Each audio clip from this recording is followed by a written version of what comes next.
accommodated with that. So what about the 22nd Amendment? There's many different alternatives. At the appropriate time, we'll lay out what the plan is, but there's a plan. We had longer odds in 16 and longer odds in 24 than we got in 28. And President Trump will be the President of the United States, and the country needs him to be President of the United States. We have to finish what we started. Trump is a vehicle. I know this will drive you guys crazy, but he's a vehicle of divine providence. He's an instrument. He's very imperfect. He's not churchy, not particularly religious, but he's an instrument of divine will, and you could tell this of how he's pulled this off. We need him for at least one more term, right? And he'll get that in 28. You're not driving me crazy. I'm trying to understand the coherence of the things you've just told me. On the one hand, you've said the Constitution is fit for purpose.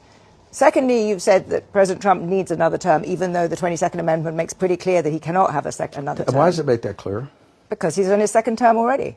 At some point in time, we will make sure we go through, Zanny, and define all those terms. But you will be undermining the spirit of that amendment, even if you find some way around it. If the American people, with the mechanisms we have, put Trump back in office, are the American people tearing up the Constitution? Would that be tearing up? Well, would the American people be going against the spirit of the Constitution, ma'am?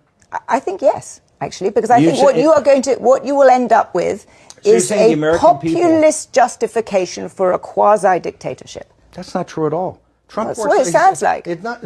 Trump is a dictatorship. Did you just see the compromises he had to make on the big, beautiful bill? You see the compromises he has to do on everything, on accommodating Zelensky, on what President Trump. President Trump is nothing but a series of negotiations to kind of keep this thing rolling forward, where he's having trade-offs all the time. But Steve, you've just spent the last 20 minutes telling me we have to smash the other side. There's no room for debate. There's no room for compromise. We must smash them. And now you're telling me this is a negotiation.